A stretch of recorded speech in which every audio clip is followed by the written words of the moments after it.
Hey everybody, Aaron Rift here from NoDQ.com. Welcome to WCW Wednesday. This week I will be looking back at the WCW pay-per-views from 1994 and 1995. Make sure you check out my other videos with previous years recapped. Let's start off here with the first pay-per-view of 1994, SuperBrawl IV. This was a turning point in WCW. Eric Bischoff had gotten power. WCW was slowly starting to gain popularity and build up some momentum. You had old stars being phased out.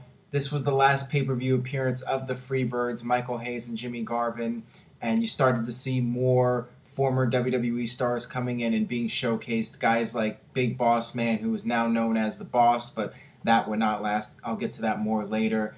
On this show, you had two matches that really stood out, in my opinion. You had the two cage matches. The show was built around the Thunder Cage, and you had two main event matches that took place inside the cage. The first match was a six-man tag team match. Dustin Rhodes, Brian Pillman, and Sting against Paul Orndorff, Rick Rude, and Steve Austin.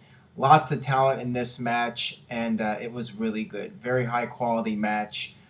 So I would recommend this one. And then the main event was Ric Flair versus Vader, a rematch from Starrcade with the special referee, The Boss. Another very solid match from these two.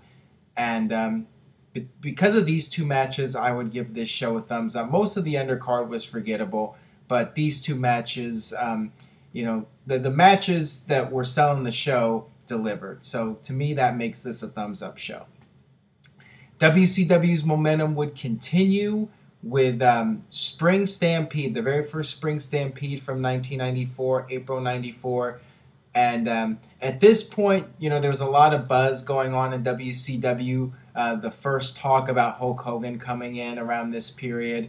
And this show took place in Chicago in front of a huge crowd, one of the biggest crowds for a WCW pay-per-view since Ted Turner had bought WCW. You could tell that things were starting to turn around. Instead of these dark arenas, you had a hot crowd, a large crowd, and you had some very solid matches on this show. This was a strong card overall. One of the best matches in WCW's entire history was on this show. The World Tag Team title Chicago Street Fight between the Nasty Boys and Cactus Jack and Max Payne. This was just a tremendous brawl. Like I said, the Chicago crowd, even back then, they really added to the show. They were hot for this match, and these guys just had a tremendous fight. It was a brawl all over the place, chaos, very entertaining. And, one of the top WCW matches of all time. And another interesting match on this show, Steve Austin against the Great Muta for the U.S. title. You had Sting versus Rick Rude for the WCW International title. And this would end up being Rick Rude's last WCW pay-per-view match before he had his career-ending injury. You had a really good Bunkhouse Bunkhouse match between Bunkhouse Buck and Dustin Rhodes. This was another really strong match.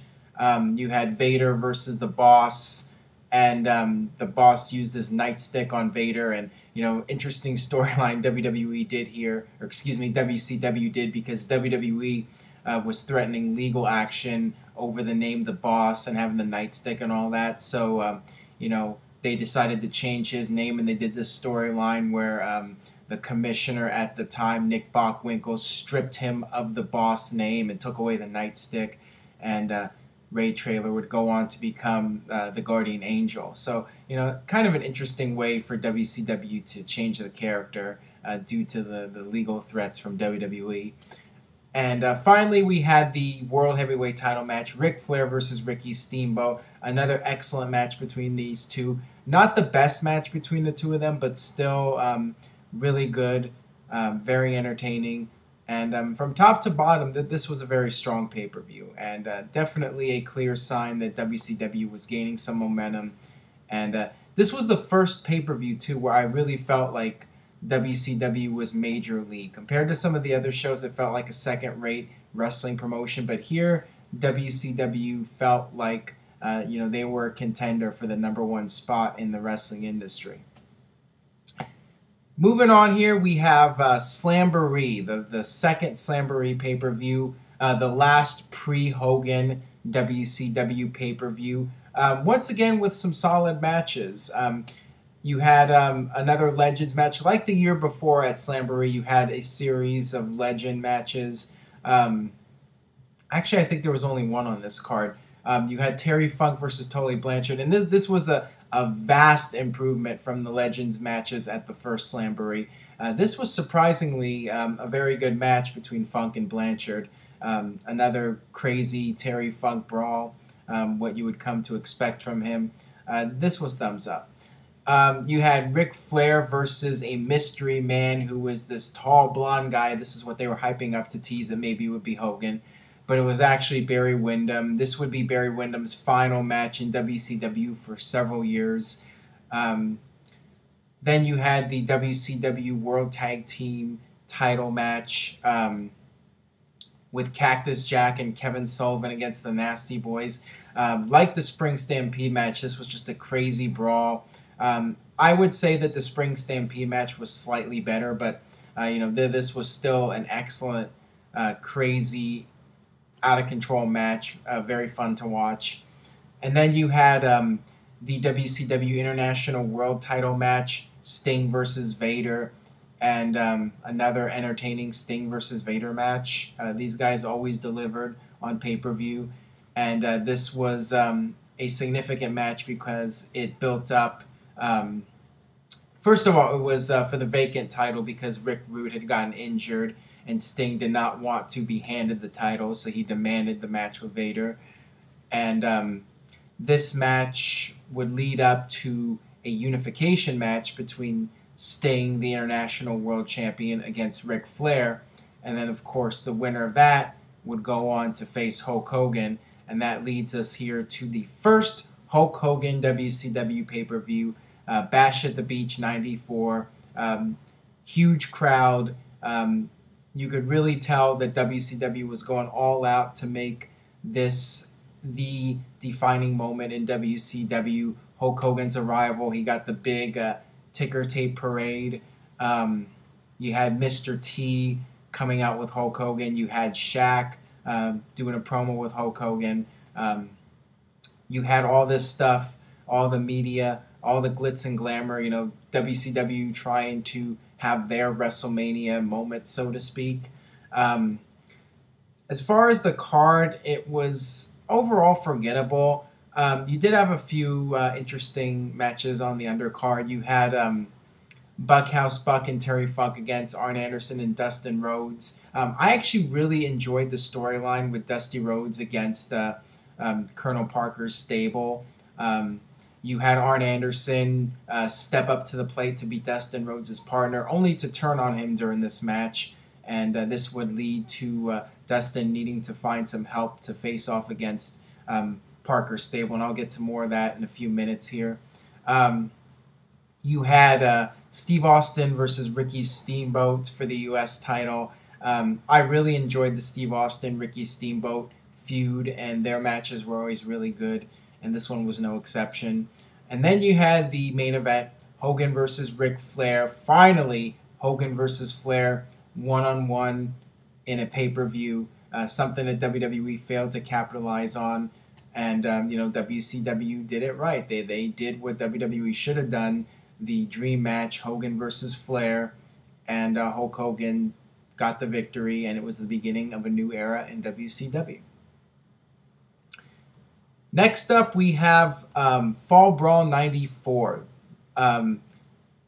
Not really a memorable pay-per-view, just a few matches that I'll mention here.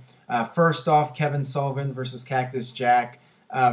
Not really the kind of match you would come to expect from Cactus Jack, but it was his final match in WCW. It was actually a loser leaves WCW match.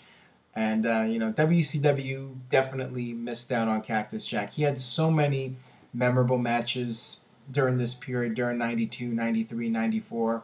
And for WCW to just toss him aside when Hogan came in was really sad.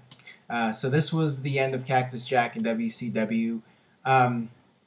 You had a fairly good triangle match, Vader versus Sting versus Guardian Angel, although I don't really like how they did it, where it was just two guys facing off and then the winner would face the third guy.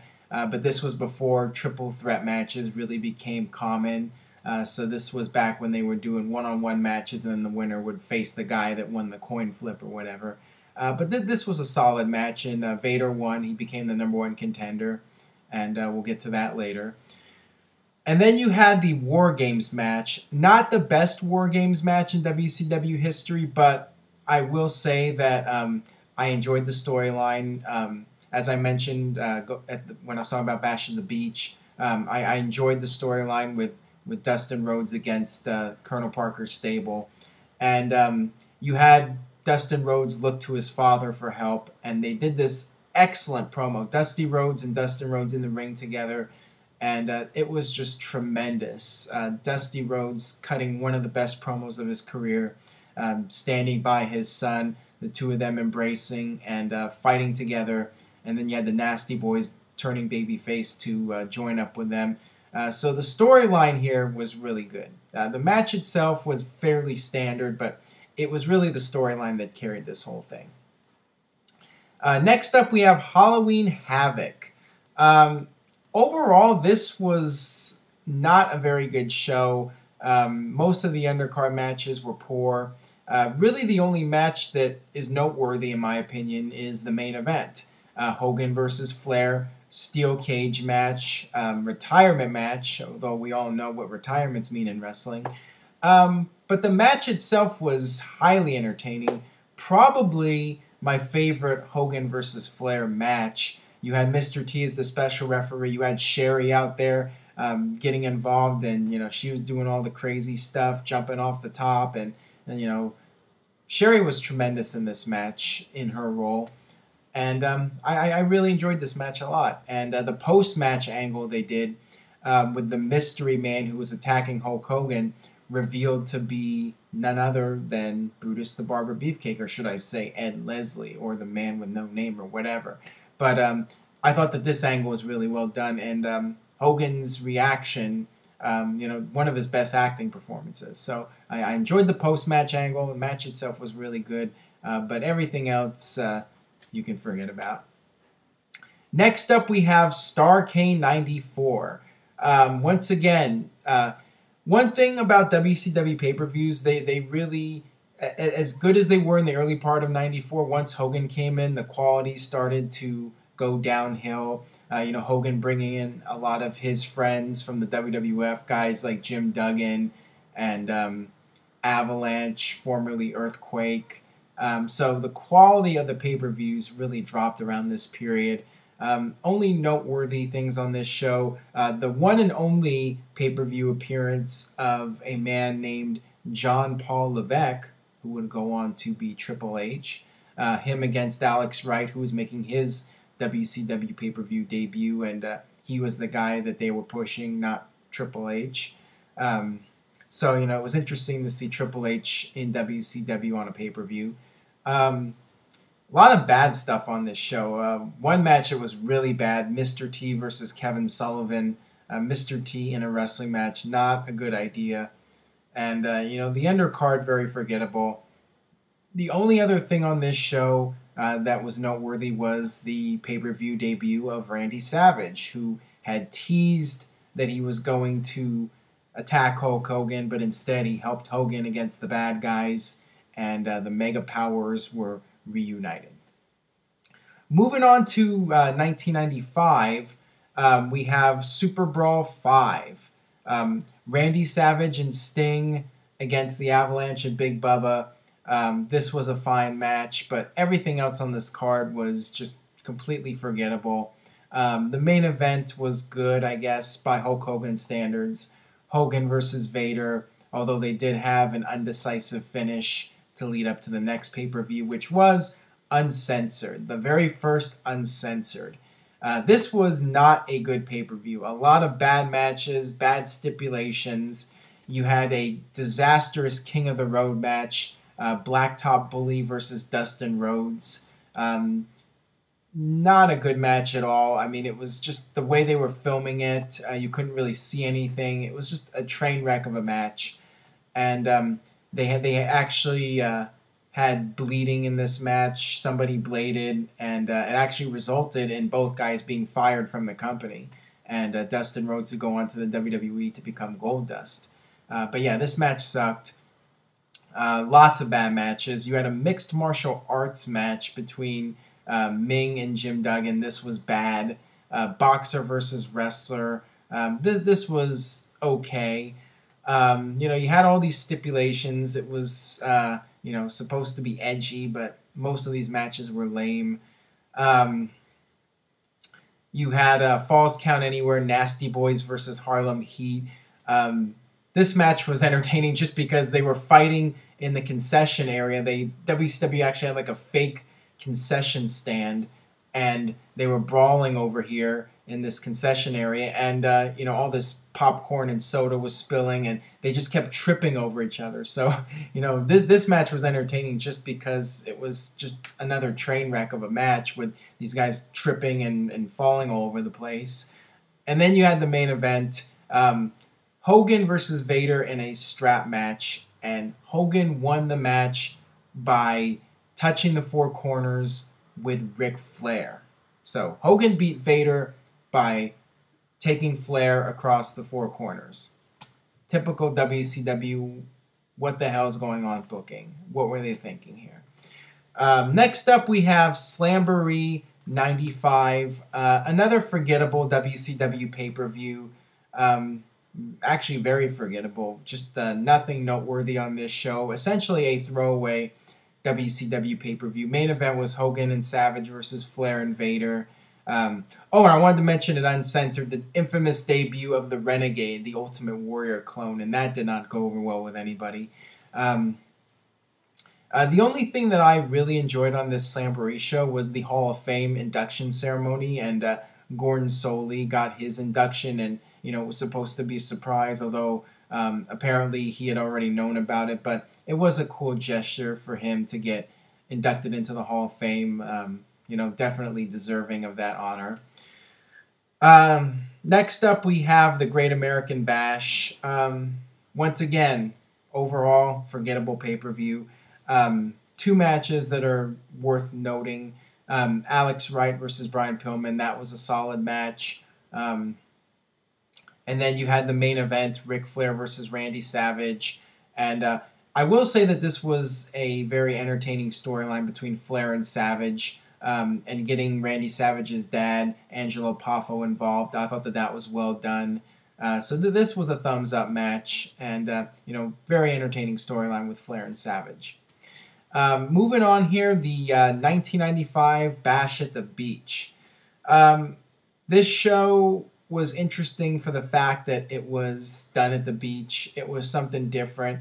I will say that about WCW. They did think outside the box with these pay-per-view concepts, even if they didn't really work out the way that you would hope for. I mean, when you have a show where it's essentially free and you have a bunch of people showing up that aren't really wrestling fans, it does hurt the show. The crowd, he wasn't really there for much of this, and you had Randy Savage, Ric Flair, Lifeguard, Lumberjack match. Once again, Flair and Savage were in the middle of a very entertaining feud. This was fine. And then you had the main event, Hogan versus Vader in a steel cage match. This was the blow-off finally to the Hogan-Vader feud. And I think that the Giant showed up on the pre-show. He wasn't actually on this pay-per-view, but I do remember the thing with him and Hogan, where he had the Andre shirt on and he handed it to Hogan, or he threw it at Hogan. So this was the beginning of the Dungeon of Doom versus Hulk Hogan storyline. Everything else on the show was forgettable, in my opinion. Moving on here, another new era in WCW had started. We have Fall Brawl 95. This was the first pay-per-view after the debut of Monday Nitro. WCW with their Monday night show. You had the U.S. title, number one contendership, Johnny B. Bad versus Brian Pillman. I enjoyed this match. I thought that this was an excellent match. I would recommend it. Brian Pillman beginning yet another heel turn, and this would lead to him joining the Four Horsemen and developing the whole loose cannon gimmick. So I enjoyed this one. Ric Flair versus Arn Anderson, once again.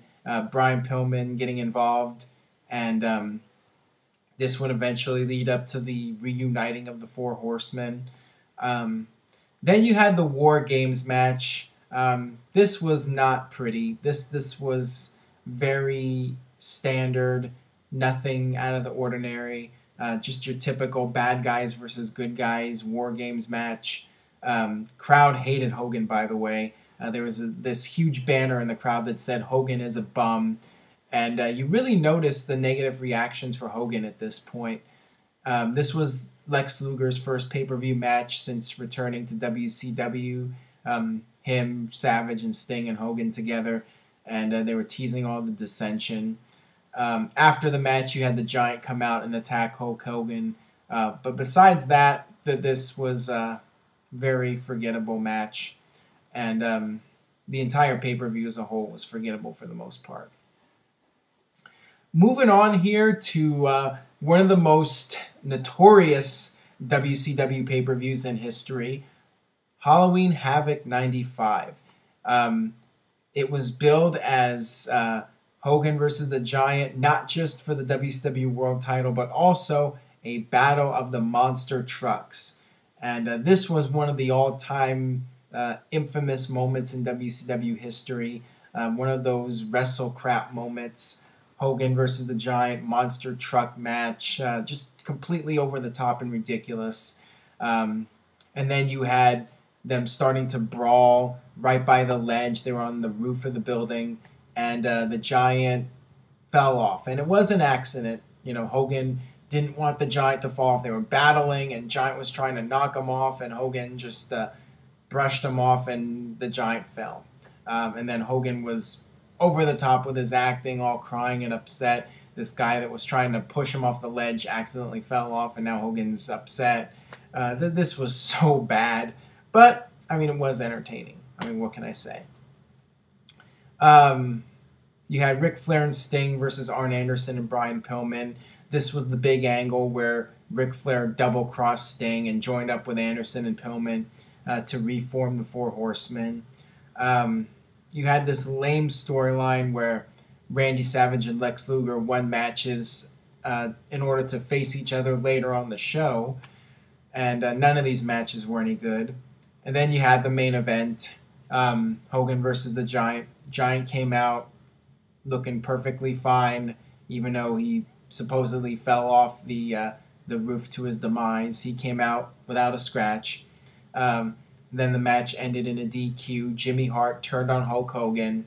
You had all these guys run down. You had Savage and Luger run down.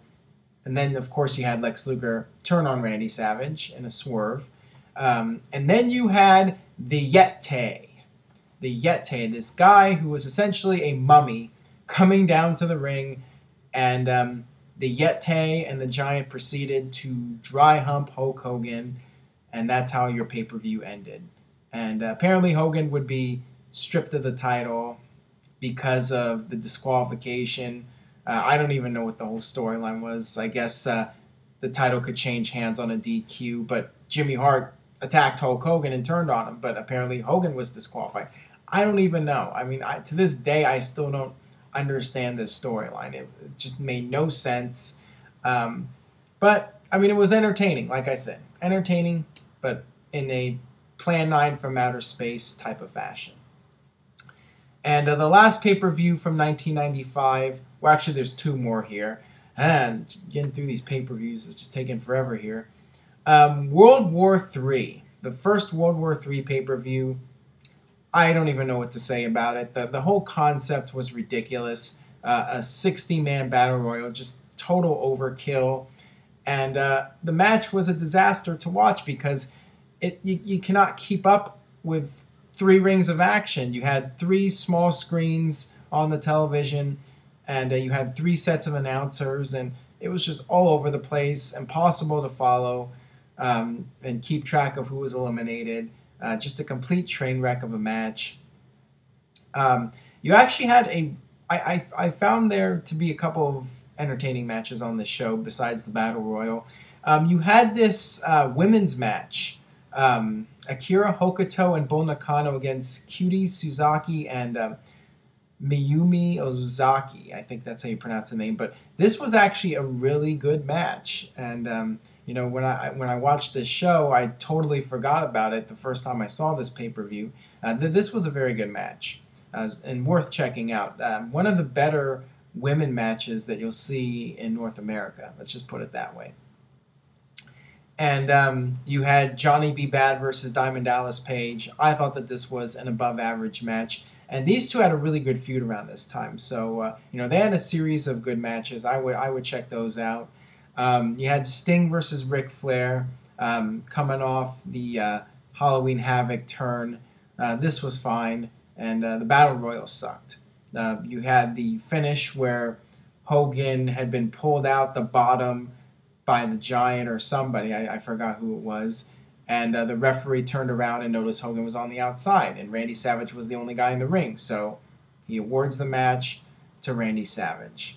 Let's just say that WWE did this angle a lot better a year later at the Royal Rumble with Steve Austin. Here, it just didn't really make any sense. You know, nobody saw Hogan get eliminated, but since he was on the outside, they just said, oh well, Randy Savage wins. It was done. Crowd hated Hogan, by the way. Moving on here to the final pay-per-view of 1995, Starrcade. This was a non-Hogan pay-per-view, no Hogan, and actually was an okay pay-per-view. You had this WCW versus New Japan Pro Wrestling concept, a series of matches, and it was nice because it was a change of pace from the norm in WCW. It was something different. You had Chris Benoit and Eddie Guerrero going out there and having good matches. So you had a better undercard than usual from WCW. And this was actually another turning point because this was when guys like Benoit and Guerrero were starting to be featured in the undercard matches on WCW pay-per-views. And, you know, guys like Jim Duggan being faded out. And because of that, you got better undercards on your WCW shows. You had this triangle match for the #1 contendership, Flair versus Luger versus Sting. Flair won, and then Flair would go on to beat Randy Savage for the title. Matches weren't really anything special, but you know, seeing Ric Flair win the world title again is historically significant, so you can check those matches out. That'll do it for my recap of the 94 and 95 pay-per-views. Some good stuff, some terrible stuff. Hopefully I gave you some insight as to what you should check out. Thanks for watching the video. Stay tuned to NoDQ.com for the latest in WWE and TNA.